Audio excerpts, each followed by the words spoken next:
This young mother believed she was being kind and polite when she donated her seat on a flight to an elderly veteran. She saw his little limp, and he had boarded discreetly, wearing modest clothing. She immediately took his seat and sat down in the row directly behind him. However, a few minutes later, her heart skipped a beat as she looked at the newspaper that was tucked under his arm and saw the name written in bold letters. She was astounded by what she discovered when she swiftly looked up his name online. He wasn't just any soldier, however. He was a distinguished combat hero whose valor had garnered national attention decades before. She became as white as a ghost. This isn't possible. Stuck to the ground.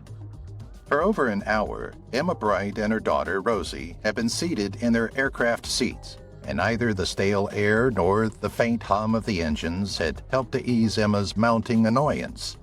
There had been no notifications over the intercom, and the jet was trapped on the grass for no apparent reason. 6-year-old Rosie sat next to her mother, happily oblivious to the wait, bouncing her legs and leafing through a coloring book. Emma, however, was less under control. She brushed the stray strand of hair behind her ear and whispered to herself, "We're going to be stuck on the ground longer than the actual flight." Her eyes revealed her frustration, yet her speech remained calm. An elderly guy entered the cabin via the door at that very moment amid the soft rustling of people settling in. Leaning slightly on a polished wooden cane, he walked slowly and deliberately. His eyes were weary, yet they carried a gentle dignity, and he wore a faded cap that suggested military experience. Something about his presence changed the atmosphere in the plane as he approached Emma's seat, and the flight attendant gently led him down the aisle. Emma looked about with interest. The old man. As Emma watched the elderly guy move slowly down the aisle, her agitated look instantly softened, and the strain in her jaw relaxed. Her annoyance gave way to comprehension when she realized that the pilots were most likely waiting for this guy to arrive. His movements were painfully slow, his skin was severely lined, and his hand shook slightly as he held the top of his cane, giving him an elderly appearance. Nevertheless, he exuded a serene nobility and a quiet firmness in his stance that demanded attention despite his physical weakness. Emma felt a change in her breast when he smiled warmly at the folks he passed. His eyes, a fading blue, shone gently behind bushy brows. Although it wasn't a big show, it was sincere, one of those seldom endearing grins that conveyed decades of love, grief, and life. It somewhat warmed her heart. As he went past, she nodded courteously, suddenly affected by his presence. However, it was before she knew who he was, before she realized the significance of the past as it passed by her, and before she realized that this ordinary guy had previously accomplished something truly remarkable. Making noises. With the slow, deliberate steps of someone who had long experienced agony, the elderly man sat down in the row right behind Emma and her daughter. Emma gave Rosie, who had started to drift off in her arms, a courteous smile and a soft nod over her shoulder. While singing an ancient song under her breath, she gently rocked her baby and brushed her little locks away from her forehead. Emma was starting to unwind when she heard a faint but distinct sound. Almost as if to drown out the sound, the guy behind her was moaning softly. Then, as if he were attempting to breathe through agony, there was a low groan and a quick exhalation. Emma stopped, her forehead twisted with worry as she looked over her shoulder. He moved in his chair uneasily, squirming every time. His face contorted as if he were remembering something, and his palm briefly gripped his side. Despite their lack of volume, the sounds had a weight that was difficult to ignore. There was a problem. Slowly, Emma turned around again, her mind racing. What type of suffering was this guy bearing in his body and maybe in his past? Who was he? What bothered him? "How are you, mister?" Emma turned in her chair to look more closely at the old guy behind her and inquired softly. Her tone was kind and full of sincere worry. After a moment of astonishment, the veteran glanced up and smiled wearily. His voice was warm and gravelly when he responded, I'm well enough, dear." He moved a little, squirming as he attempted to settle comfortably. Just old bones complaining again.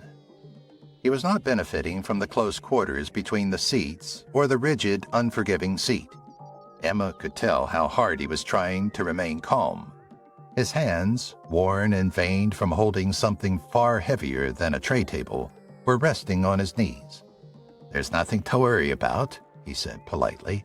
"As you mature, these things happen. I'll manage." His statements carried a tone of subdued dignity, a sense of independence that had developed over many years, perhaps even through adversity. Emma nodded, but she was still uncomfortable. Although his fortitude was impressive, she felt inspired to do more by something in his eyes, possibly a ghost of previous suffering. Her thoughts were still on the elderly guy behind her, but she smiled sympathetically and turned back to Rosie. Not her problem. He chuckled sheepishly and gently acknowledged that choosing a seat near the window wasn't the finest choice. He tapped his knee softly and added, "Oh, blame the old bladder. I will most likely have to get up once or twice, or more." He appeared unconcerned, as if he had adapted to the minor humiliations of aging rather than being ashamed. With a little nod, he said, "But again, miss, that's not your concern." There was a pause, and the veteran looked out the window for a while with a contemplative, almost aloof face. "I've handled worse." However, unlike most people, Emma didn't look away when he finished talking. His calm power and vulnerability struck a chord with her.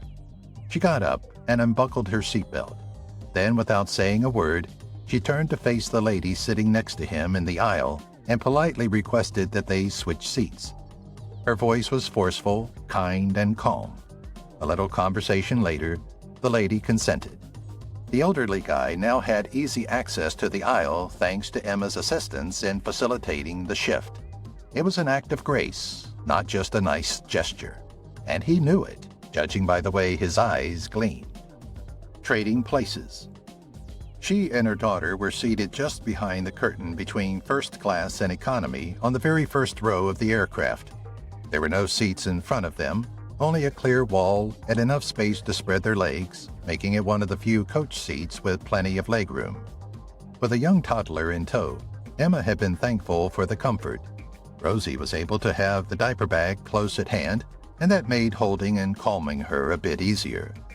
But as she turned to look at the old guy huddled next to the window, she saw that he was far more in need of that room than she was.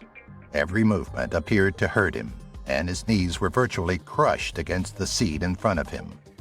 Emma picked up her infant daughter and stood up without giving it any thought. "Would you like to switch seats with me?" she said kindly, turning back to the elderly guy. For a few moments, the elderly veteran stared at her in shock at her unexpected offer. Her heart told her it was the proper thing to do, even though she owed him nothing. Kindness turned into action at that same time. Persistent Emma.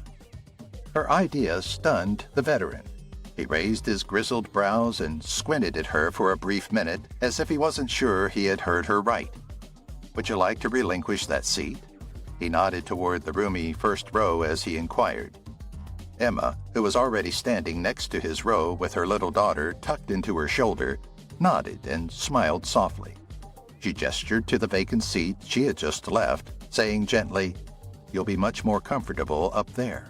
Please."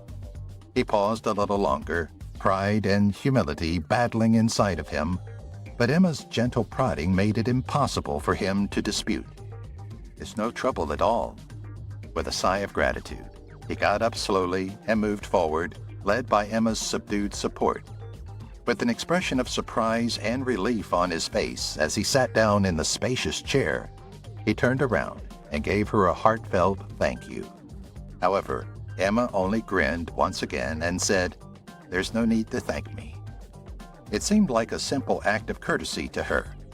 She was unaware that her little act would result in something extraordinary, that the flights and perhaps her life's most significant gift was yet to come. Reading his hat. As they switched positions, Emma saw the elderly man's battered baseball hat up close. The embroidered gold letters, which read World War II and Korean War Veteran, shone out sharply against the worn and tattered corners of the cloth. As she took in what it meant, her breath paused for a second. He was more than simply a kind old guy. He was a living historical figure who had fought in 2 bloody conflicts. Quietly boarding a commercial airplane like everyone else, a real hero. Emma patted his shoulder tenderly and murmured, "Thank you for your service, sir." Her voice quivered a little with respect as he lowered himself into the seat with an appreciative sigh. The elderly guy nodded to her and smiled modestly as if he was grateful yet uneasy with compliments.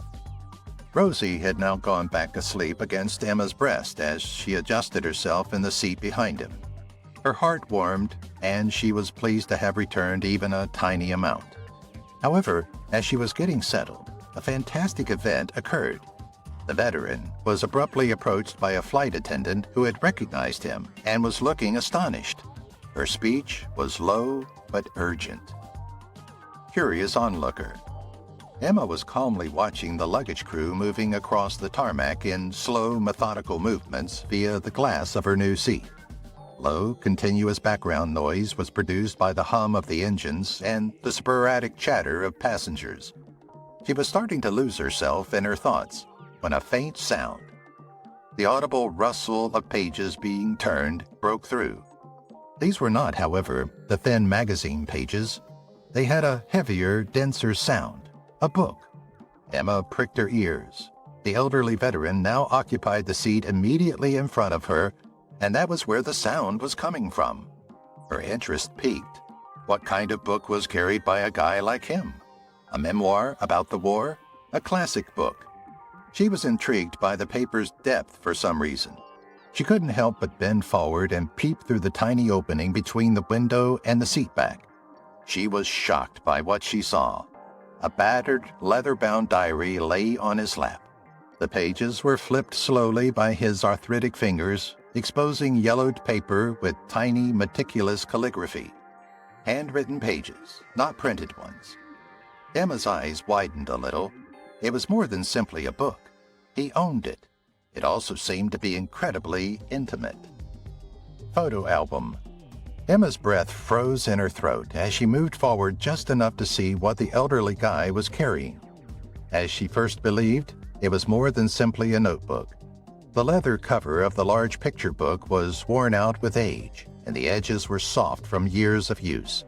He flipped the thick, yellowed pages slowly, and Emma saw that each one was lined with black and white photos, meticulously organized and shielded by sheets of old cellophane.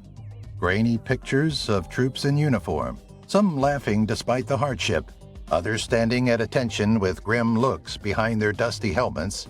The photographs were eerily beautiful.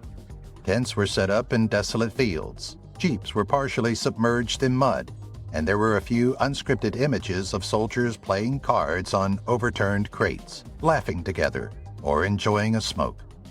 These weren't only pictures. They were shards of a life lived in times of peril, fraternity, and fortitude. Emma had the impression that she was in the front row of history, raw, authentic, and very human.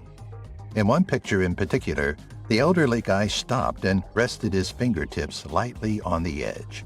Emma could see that this record was more than simply a priceless possession as his gaze lingered, hazy and far away. It was holy. Screeching halt. As the old guy turned the pages of his picture book, the young mother sat still, holding her daughter tenderly. Those guys, frozen in black and white moments, some smiling, some standing solemnly proud. They had to be his wartime companions, she realized quickly. Comrades in arms. He had battled beside men who may have lost. Emma felt a surge of sympathy rise in her breast and envelop her like a cozy blanket. Even after all these years, she could almost sense the connection between the warriors in those pictures. However, she heard a small, stifled sob from the row in front of her, which abruptly stopped that sensation. It was a quiet but distinct sound, the result of agony and recollection. Emma felt her heart tighten. Her face was marked with anxiety as she leaned forward a little. "Are you all right?"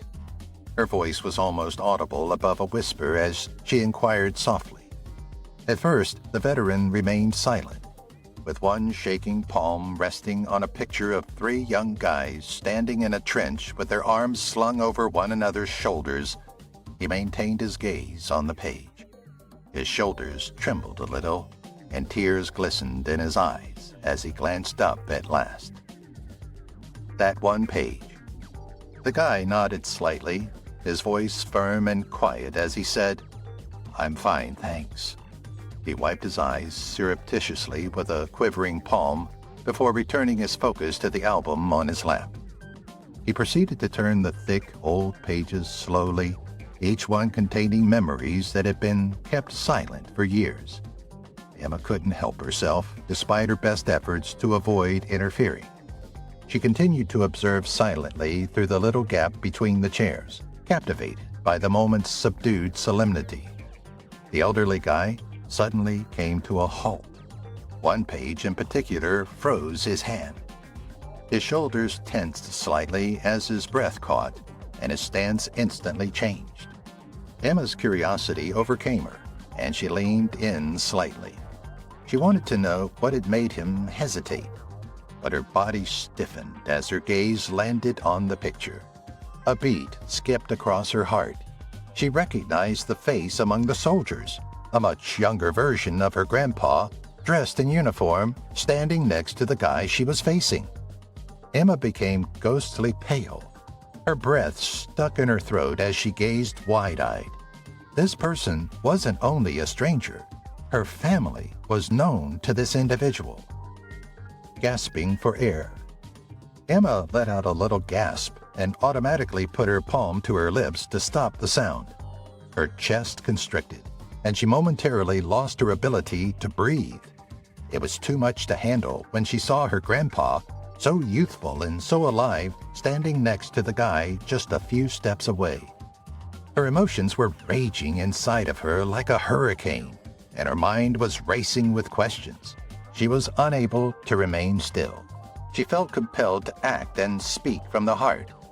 Emma got up from her chair and walked back to the row where the veteran was seated, holding her now sleeping daughter with care.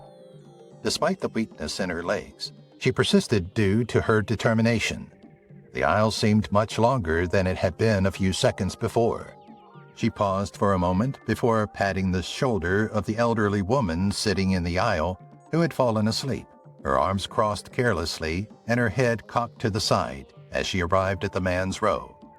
Emma smiled apologetically as the lady awoke, blinking sleepily. Emma said, "Pardon me," her voice trembling a little. "I'm sorry to wake you up. I need to speak with him. It's crucial." Her gaze shifted to the veteran. The narrative had to be known to her.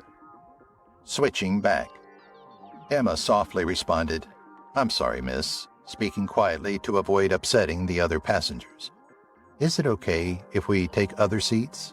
she said in a kind but serious tone. "I need to talk to this man." Her eyes quickly strayed to the veteran, who was still absorbed in contemplating the picture book. After digesting the request with a few blinks, the lady turned her gaze from Emma to the front row window seat she had just left. She shrugged a little. "Yes," she said nonchalantly. "Anyway, I was going to sleep the entire flight." She stretched and yawned, grabbed her things, got up from her seat, and walked down the aisle. Emma gently slipped into the now vacant seat next to the veteran, her pulse fluttering with a mixture of anxiety and excitement. Rosie didn't awake, but she did move a little against her chest. Emma took a quick look at the picture book that was still on his lap before turning to face the guy. The tenderness in his eyes appeared to be as deep as the wrinkles on his face up close. With a shaky voice, she whispered, "Sir, I believe you knew my grandfather." Her words lingered in the cabin air, laden with sorrow. Large, googly eyes. While Emma paused next to him, her restless energy evident, The veteran wrinkled his brow in mild uncertainty. He saw that she was gazing at him with a mixture of curiosity and something deeper, something unsaid in her big, wide eyes, which were almost childish in their intensity. "Miss, may I be of assistance?" He looked at her uneasy face and inquired softly, his voice calm but tinged with real worry. Emma gulped hard, unable to find the perfect words, her pulse racing. The big, well-worn book on his lap, its leather cover soft and cracked from years of usage, was the object of her hesitant grasp. "Sir, what is this book?" she inquired softly, attempting to maintain her composure in the face of the surge of emotions inside her. As if it had the answers she so urgently needed, her gaze never left the album. The veteran gave up a little melancholy grin as his eyes softened. "This is a collection of memories, some happy, some painful," he added softly. He stopped, staring down at the brittle pages as if calling up power from within. "It's my story, and the story of the brothers I lost." Emma's breath caught as she nodded. This book was more than just a book. It was a live record of a life she was only now starting to comprehend. The wars he served in. The guy didn't keep his picture book a secret. In fact, he appeared subtly grateful that someone was interested in it. He rifled through a few pages with a soft, deft touch, tilting the album to give Emma a better view of its contents. Each black and white picture had a tale to tell, even if some of them were aged and fuzzy. Faces weary yet resolute. Soldiers in dirty boots marched over strange pastures. Others huddled together in trenches, half smiling despite the grim surroundings, or posed next to tanks with weapons draped across their backs. "I served in 2 major conflicts for my nation," the veteran said in a firm but quiet voice. "The first occurred in 1945, when I was just 19 or 20 years old, and we assaulted the beaches of Normandy during World War II. A few years later, I fought in Korea in my second war. That one," he hesitated, his eyes momentarily clouding. He flipped another page and saw a group portrait of 10 young men, shoulder to shoulder, with pride in their eyes and dust on their uniforms. "That one took more from me than I expected. These are images of those eras," he said. "My brothers." Emma sat in respectful stillness, her heart hurting. Not all of them made it home. Telling stories. The man's voice was steady yet sluggish, as if each syllable weighed a memory that had been meticulously kept. He described to Emma the chilly foxhole evenings, the thunderous sound of artillery, and the exhilarating pandemonium of combat. He described lengthy marches over unfamiliar territory, rations eaten beneath the moonlight, and the silent intervals between gunshots when laughing momentarily returned. As if he were referring to relatives, there was a gentle familiarity in every name he listed. "These men weren't just fellow soldiers," he replied, his voice becoming a little tighter. "They were my brothers. I knew some of them better than my relatives. You know, war creates a bond that is unbreakable and never fades away." Emma sat quietly next to him, her kid still resting peacefully on her bosom. She didn't dare to interrupt. She got the impression that she had entered a different world, one that was marked by adversity, devotion, and fortitude. However, that was not all. Emma's heart skipped a beat as she saw a picture, and he turned to the next page. Her grandpa stood shoulder to shoulder with the veteran, beaming with youth and power. Her eyes filled with tears. It was more than a history lesson. It was intimate. That specific page. Emma's pulse raced, and her eyes grew wider with each page the veteran turned in his book. Every picture was more captivating than the one before it, showing troops standing proudly next to their nation's flags, friendships formed in the most trying circumstances and battlefields. As if those memories had molded every fiber of his existence, the elderly man talked with such respect, He believed that Emma was captivated by the extensive past he was narrating, and he was partially correct. Her response, however, went beyond simple curiosity. The veteran had returned to the page she had previously seen, which was the actual reason Emma's eyes were so focused and her breathing so shallow. The one has the face of her grandpa. She had been trying to listen intently and suppress the terror that was racing through her, but the photo's pull was too much. Even though her hands were shaking a little, she made herself whisper. "Please show me one picture," she inquired in a stern yet calm voice. The veteran stopped and looked up from the album, a bewildered expression on his face. He opened the page to the one she had been glancing at and nodded slowly. As he slowly raised it in Emma's direction, her heart accelerated. Something that would alter everything was about to be revealed in this picture. Crying and hugging. The elderly guy recognized precisely which photo Emma was referring to when she described the one she had previously seen. His eyes showed no doubt, simply a silent comprehension, as if the memory had been waiting to be evoked from somewhere under the surface. His fingers were shaking a little from the weight of what was about to happen, not from age, as he turned through a few more sheets of paper. Then an odd, almost unearthly event occurred. The image was unveiled. It was a moment captured in time, not just a picture. The ink had faded and the borders were yellowed, but the emotion was still clearly there. With a hushed gasp, Emma's eyes filled with tears and her hands sprang to her lips. Her breath caught, and she instinctively went forward to hug the elderly guy. It was more fundamental and instinctual than being courteous or surprised. The picture evoked memories, grief, and something unsaid. During the hug, the elderly guy closed his eyes as if he were being given something he was unaware he needed. They both remained silent. 2 generations, united by a single sight and a flood of wordless understanding, they just sat there. "Tell me about that picture." She requested that the soldier tell her about the photo after wiping away a few tears, and he was more than happy to do so. As he started, his tone became softer, almost respectfully, as if he were opening a hallowed container. Names, memories, joy, sadness. He pointed to each face on the old photos one by one. These were not only uniformed soldiers. They were his relatives, friends, and brothers who had been made by fire. He spoke of the melodies they sang under a strange sky, the jokes they made to get through the dread, and the dreams they kept in the pockets of their shirts. Emma listened carefully, her gaze focused on the guy rather than the picture. Her heart became heavier with each name and story. To prevent her lip from quivering, she bit it. What was happening?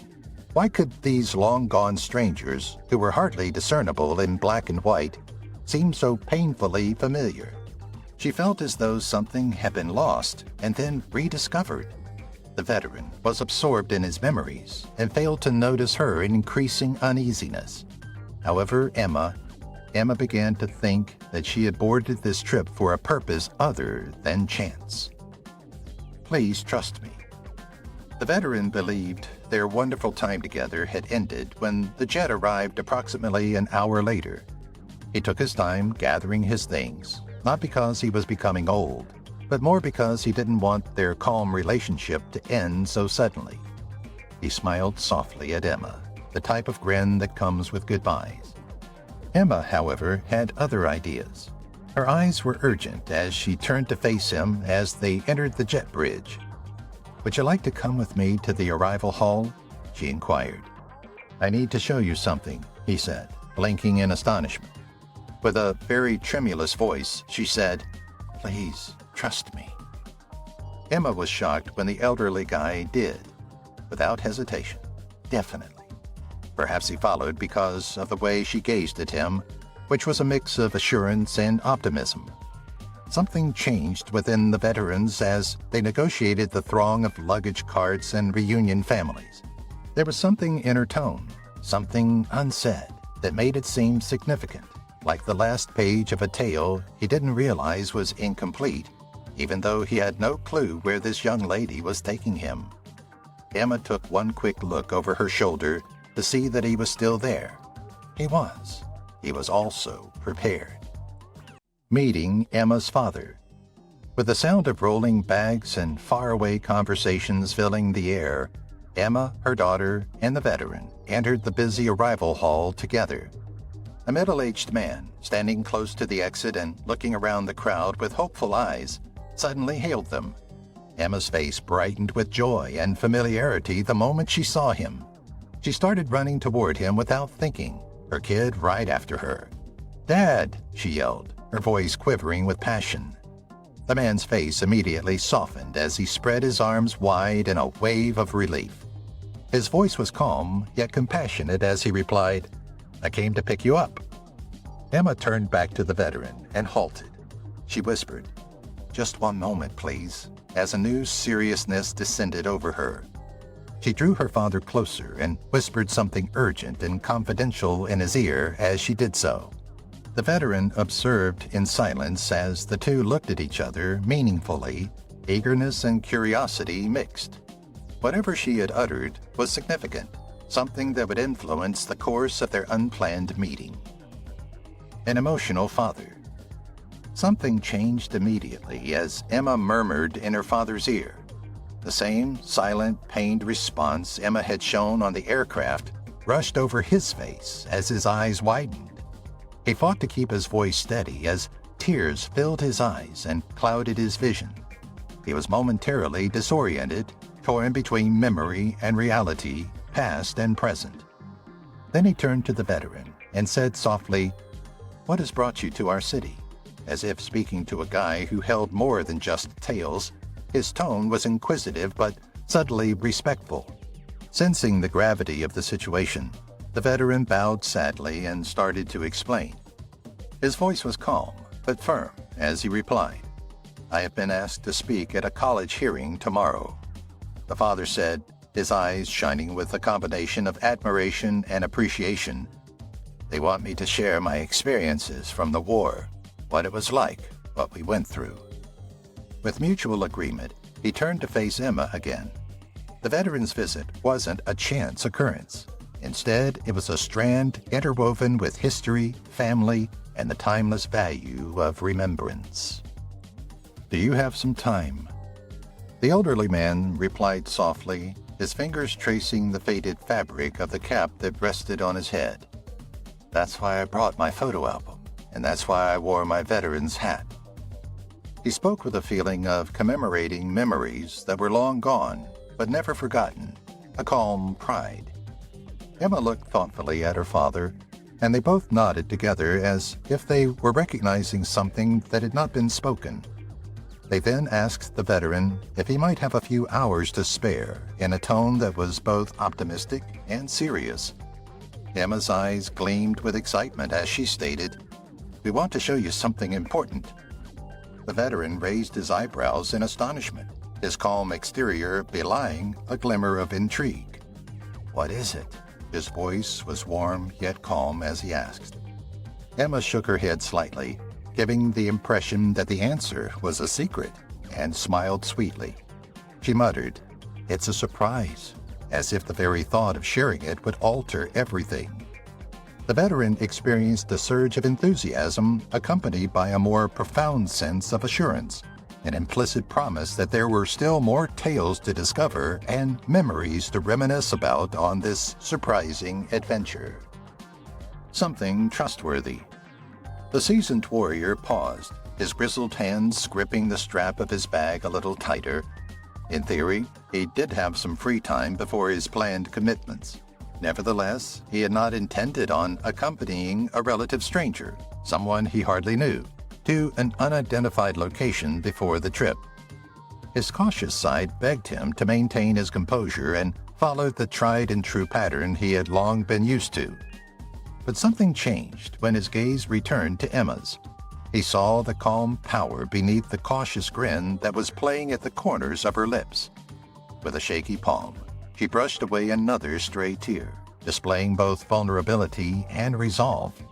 Her eyes had an unsaid truthfulness, a flicker of reliability that seemed real. The heart of the veteran became softer.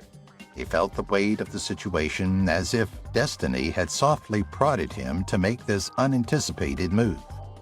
He nodded slowly, choosing to put his faith in this lady who exuded a sense of unexplained connection and calm urgency.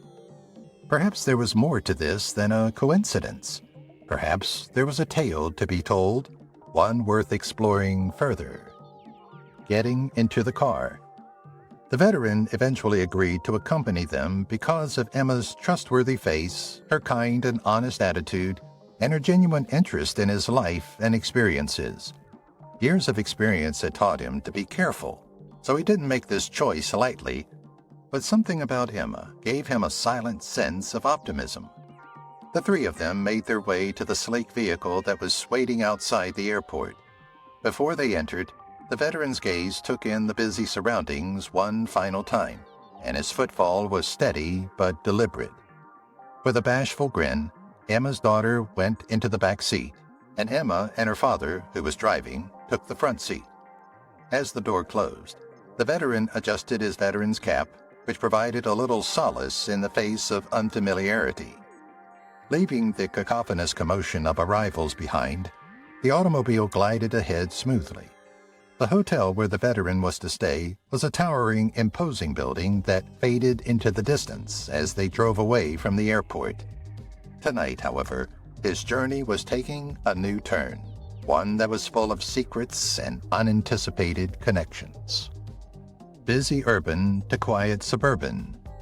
The automobile soon left the busy metropolitan area and entered a more tranquil, calm suburban setting. As they navigated streets lined with tall trees, the clamor of honking horns and surging throngs subsided into a soft hum. Softly filtering through the leaves, sunlight created patterns on the sidewalk that danced. Each of the road's small, quaint homes seemed to tell its narrative, with well-kept lawns and flower-filled gardens. In sharp contrast to the antiseptic airport terminals and congested streets they had left behind, the air had a subtle scent of fresh dirt and blossoming jasmine. The veteran turned to Emma with an inquisitive, somewhat perplexed look after looking around, soaking in the silence. "Where are we heading exactly?" He repeated the question in a steady but impatient tone. Emma's eyes were hard yet kind as she greeted his. After a moment of hesitation, she smiled gently. With a tone of gentle earnestness that brooked no debate, she urged, "Please, trust me. We're almost there." The veteran nodded slowly, feeling both curious and unsure. He decided to embark on this enigmatic adventure for reasons he was unable to describe fully. Arriving at the destination, Emma gave the veteran a quick, apologetic, and humorous grin. With excitement in her eyes, she whispered, "I'm sure you're going to like our surprise." She stopped for a time, perhaps considering how much to tell, and then said quietly, "I apologize for my secrecy, but your wait is over. But if you knew what it was, it would spoil your reaction." The automobile slowed and eventually came to a stop in front of the neighborhood's smallest home. "We're here." Despite being an ancient cottage with chipped and fading paint, it was unquestionably cozy. Visitors were greeted by a modest wooden porch with a creaking swing, and ivy slithered up one side of the ancient brick walls. With the wind chimes tinkling sweetly in the light air, the veteran gazed out the window, taking in the sight of the wildflower-lined, weathered garden walk. The mansion was warm and inviting, despite its antiquity, like a haven full of untold tales. Emma offered the veteran her hand as she opened the door and went outside. "Come on," she murmured in a quiet but confident tone. "You should see now." Inviting him in. Emma had already exited the automobile with her daughter, and they were walking elegantly in the direction of the tiny home. They wrestled a little with the front door's antique lock, their fingers moving swiftly yet cautiously as if they were opening a priceless and long-forgotten item. With cautious steps on the chipped pavement, the veteran cautiously opened the automobile door and got out, He paused to regain his balance and looked about at the peaceful street, the soft sound of leaves rustling and the subtle aroma of flowers in bloom hanging in the warm air. "What is this location? Why have I come here?" he muttered to himself, his words slightly overpowered by the porch swing's gentle creak as it swayed in the wind. Confusion mixed with a glimmer of optimism as his gaze scanned Emma's face for answers. Emma silently raised her arm toward the doorway, her palm out in silent invitation. Her eyes were warm and inviting, as if she were saying, "Come on," without really saying anything. After hesitating for a second more, the veteran moved forward, putting his faith in Emma's goodwill and the kindness of the gesture. He took a step toward the house, prepared to confront whatever was within. Entering the house. The veteran had made it this far. To go back now would be to give in to uncertainty and hesitancy. He steadied himself and stepped cautiously forward, each step bearing the burden of years of life and undiscovered memories. He felt a rush of nostalgia as soon as he stepped through the doorway and into the slender corridor. The home had an unmistakable charm from the 1960s. Delicate flower designs curled like whispers from another past of the fading wallpaper that covered the walls. The windows were bordered by heavy orange curtains, whose vivid color had faded over time and which filtered sunlight into a warm amber glow that gave the space a cozy, although somehow depressing feel. A subtle, musky scent pervaded the air, an earthy blend of ancient books, wood, and subtle lavender notes that seemed to recite tales from bygone eras. It was as if time itself had stopped here, enhanced by the slow ticking of an antique clock somewhere in the home and the quiet groan of floorboards under his boots. The veteran inhaled deeply as the sight and scent evoked memories he was unaware were so deeply ingrained. A seated individual. However, he had not been invited here for the inside of the house. The veteran's focus swiftly shifted when he turned to face the living room, where Emma and her father stood next to a large antique armchair. Facing away from him, the chair had a high back that was solid yet somewhat worn, and it was covered in deep, rich fabric that suggested it had been used and was comfortable for many hours.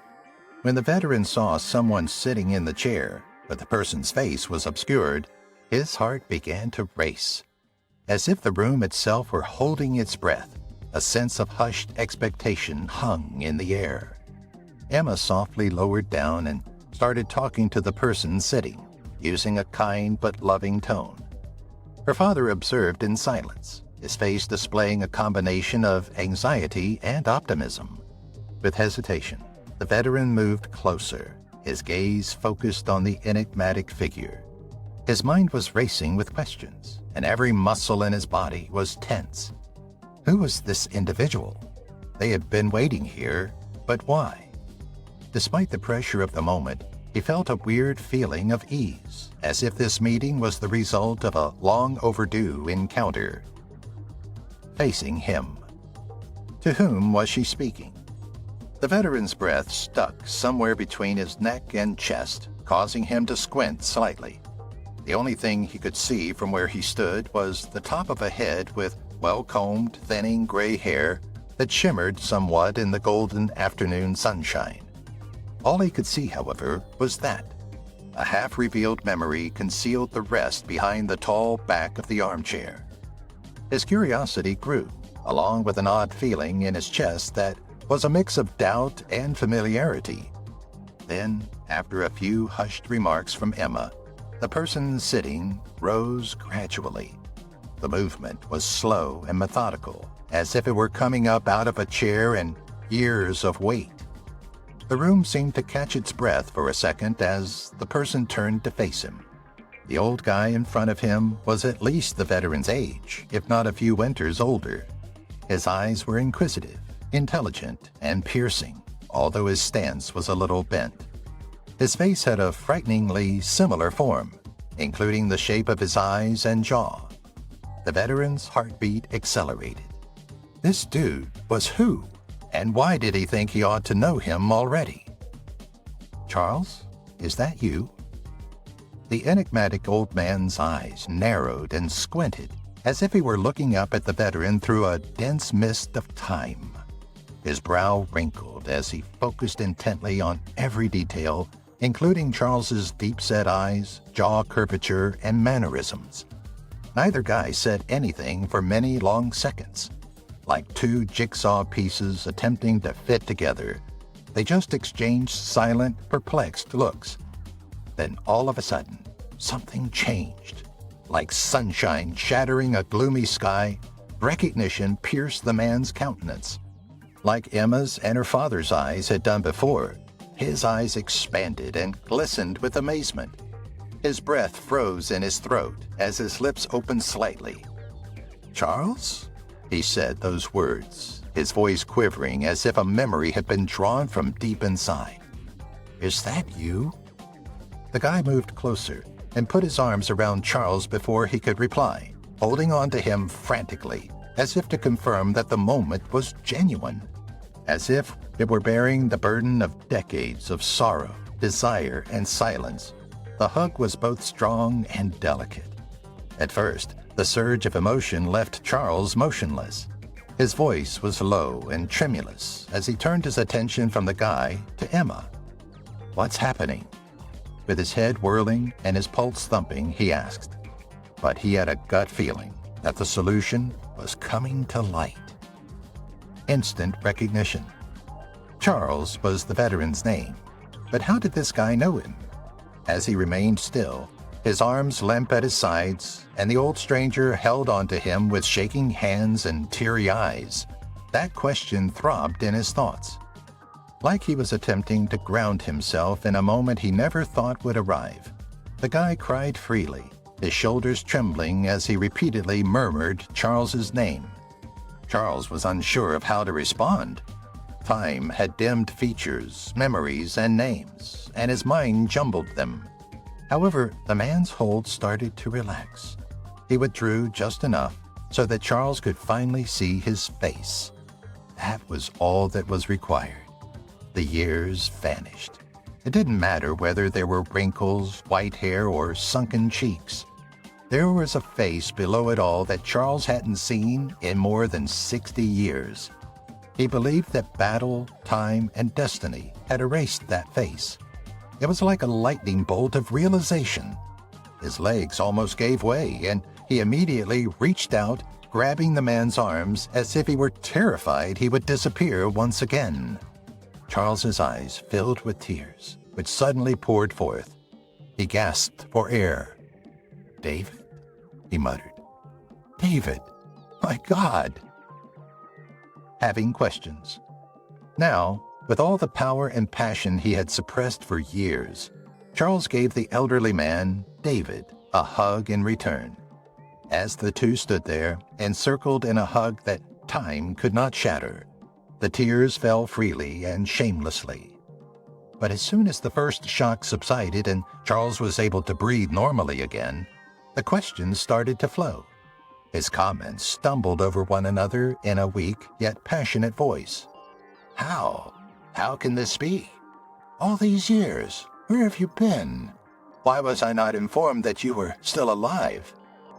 His eyes narrowed as he turned to face Emma, not in rage, but in awe. "And you? How were you aware of my identity when we were on the aircraft?" He shook his head incredulously and wiped his eyes before asking. Emma took a hesitant step forward, her grin placid and soft as if she had been waiting all her life for this moment. "That question has an easy answer," she replied gently in a loving voice. She glanced at her father before turning back to Charles. "Because your framed portrait has been on my grandfather's bookshelf 1,000 times. He spoke about you all the time. He never stopped missing you, Guy. He believed he had lost his brother forever until he saw you." "My grandpa." Emma, the young mother, looked reassuringly at Charles and then slipped out of the room. Shortly thereafter, she reappeared with something delicately in her hands, something she concealed under her palms as if showing it too soon would ruin the fragile enchantment of the moment. She returned to the spot where Charles and David were still standing, both men wiping away tears, their eyes filled in quiet wonder. Her feet were slow and purposeful. Emma looked lovingly at David before returning her attention to Charles. "The man you're hugging right now is my grandpa," she said gently, her voice full of awe.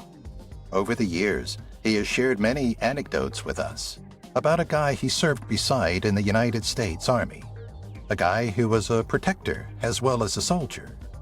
She hesitated, her hand still over the item. He said that this individual had saved his life more times than he could remember. He always claimed that this guy was the reason he survived the ambushes on the battlefield, even when there was little hope left. Emma then carefully started to reveal what she was carrying. "Charles never forgot you, not even for a day." Saving generations. As she moved cautiously closer, Emma added, "And that man is you, Charles," her voice quivering with sorrow. Her eyes glistened with decades of thanks in addition to tears. "When my grandpa was in the service, you were his closest buddy."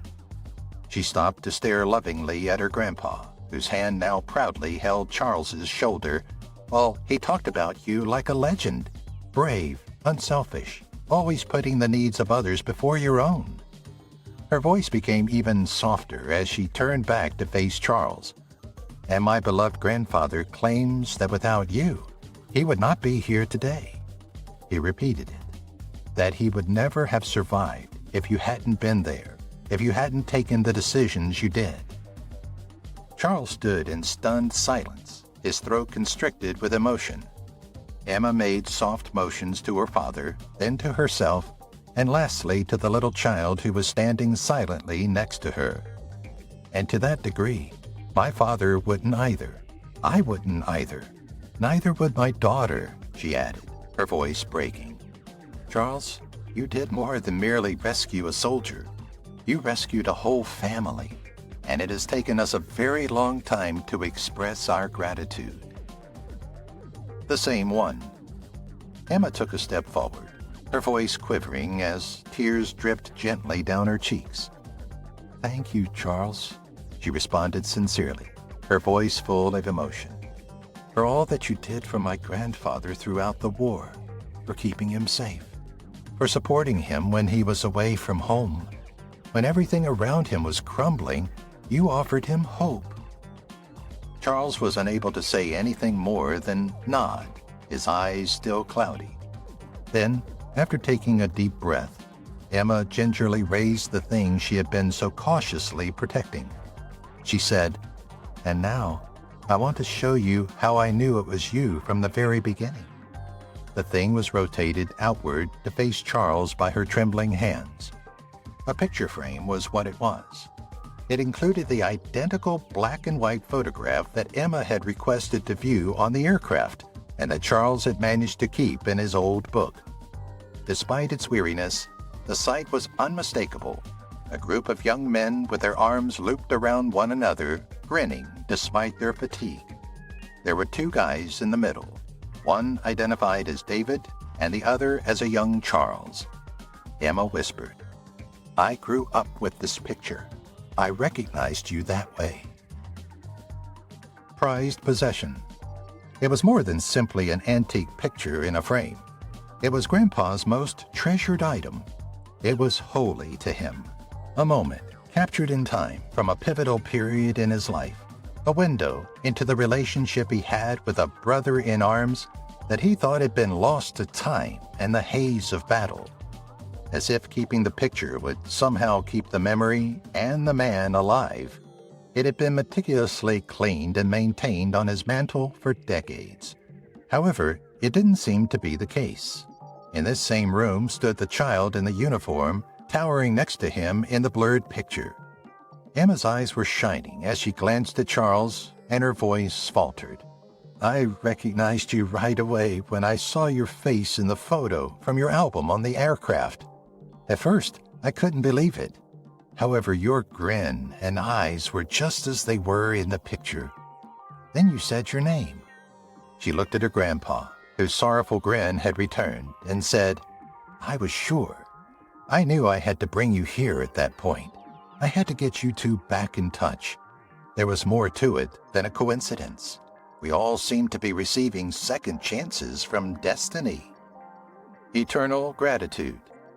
Charles stood in startled stillness, his pulse pounding like a drum that reverberated through the ages, his breath coming in short gasps.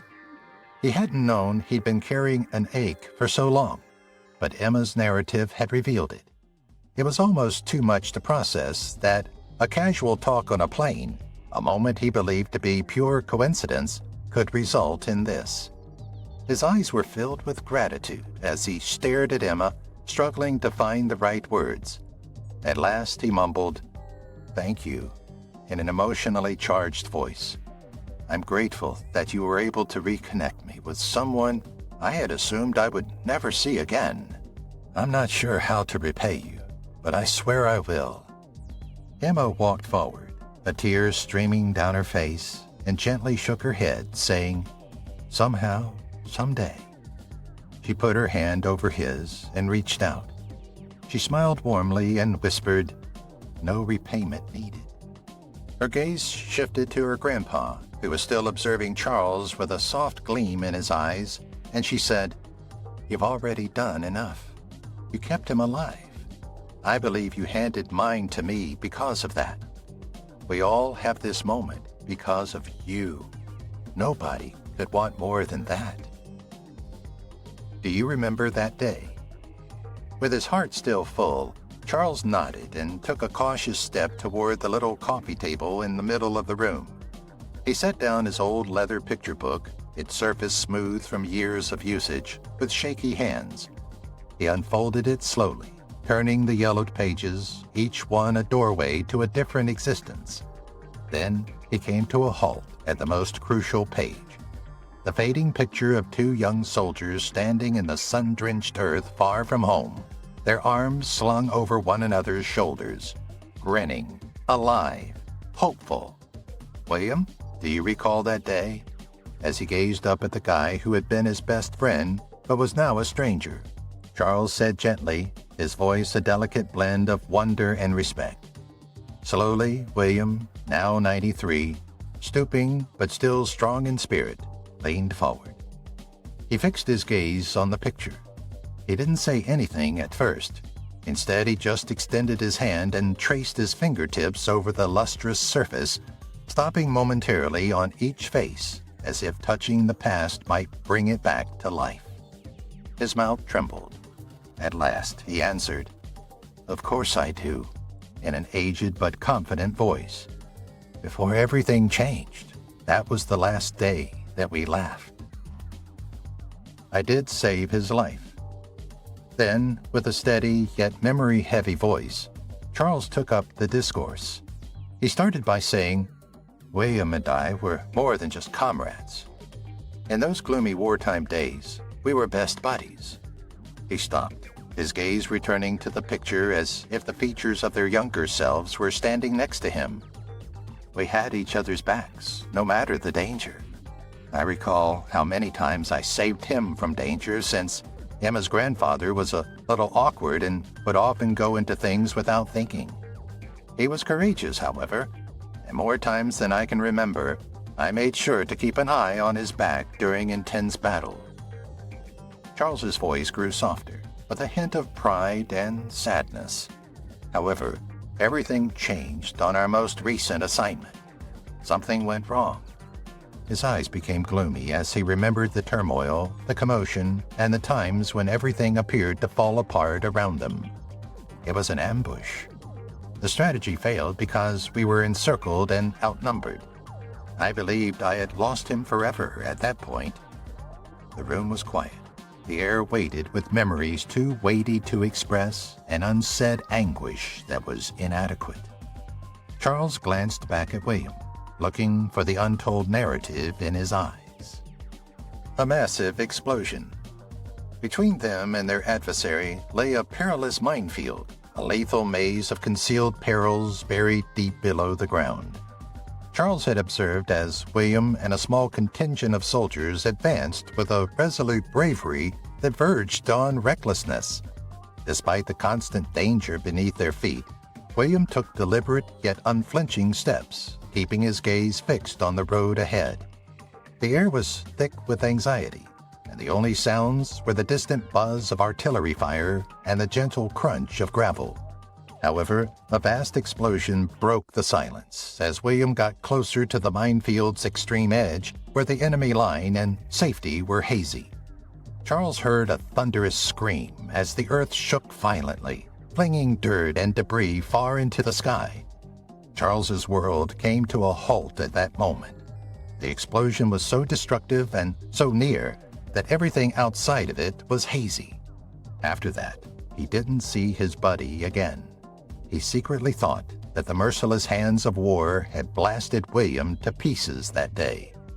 Charles bore a profound, unhealed grief from the loss in silence for decades. A silent soldier.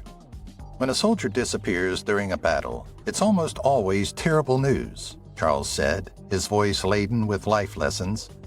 The ensuing hush is deafening. His eyes clouded as he thought of the many slain friends whose destinies were sealed in silence.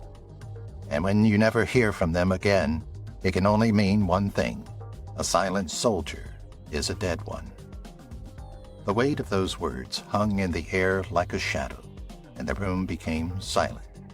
His eyes then returned to William, who was sitting quietly with a sly smirk on his lips. Incredulously, Charles blinked. But it seems that wasn't the case with you.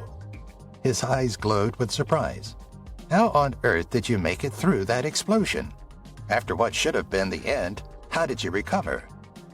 William moved forward, prepared to tell the tale he had kept hidden for so long, his eyes sparkling with a combination of agony and resiliency. With the promise of an incredible narrative that was still to be told, the story of a soldier who defied silence and death, the story of survival against all odds, the crowd appeared to lean in with him. Neighboring accident. With a sluggish, heavy voice, Emma's grandfather talked about long-forgotten memories. He said, his eyes averted as if attempting to put together pieces of a nightmare. The entire battle, it all felt like a blur. As if experiencing the intensity of that moment, his hands shook slightly as he clenched them in his lap. I remember crossing that damn minefield, every step filled with fear, but somehow I almost made it to the other side unscathed. Then he said in a catchy voice, one of the soldiers running beside me, he stepped on a mine. The phrase hung thick in the air, a stark reminder of how swiftly everything changed. It was a huge explosion. I was knocked off my feet when the earth trembled underneath me. He stopped and gulped deeply. For a brief time, the world was engulfed in confusion and noise. He looked at Charles with a mixture of thankfulness and sadness. The next thing I remembered, I was waking up in a field hospital, surrounded by strangers and the smell of antiseptic. I believed I was finished, but somehow I lived. As the enormity of his story sank in, the room fell silent. I thought I lost you. Though it seemed that way from a distance, Emma's grandpa was not struck by the bomb immediately. Nodding, Charles said he believed he had lost his buddy that day. But William was not touched by the explosion's debris. He was declared unfit for battle after being admitted to the hospital with scrap metal lodged in his leg. After that, I was taken home and never went back to fight. I thought I lost you too, William replied to his rekindled buddy Charles after his commanding officer informed him that we had lost the fight that day and that the whole battalion had been destroyed. However, none of it was accurate. Rekindled friends. The two buddies immediately sensed a renewed connection as they gave each other another embrace. Now that they were elderly, they had a lifetime of tales to catch up on. Thus, the two veterans spoke, smiled, and reminisced about the good old days for the remainder of the day. Emma was happy to see her grandfather smiling like that once again, and it was an incredible sight. She hadn't seen such happiness on his face in a long time. The two men had once again been inseparable since that time at Williams's house, and they even celebrated Christmas together that year. If you enjoyed the video, please like and subscribe for more similar content. Thank you. If you've watched the video till here, that means you've enjoyed the video. Subscribe. Don't forget to turn on the notifications bell icon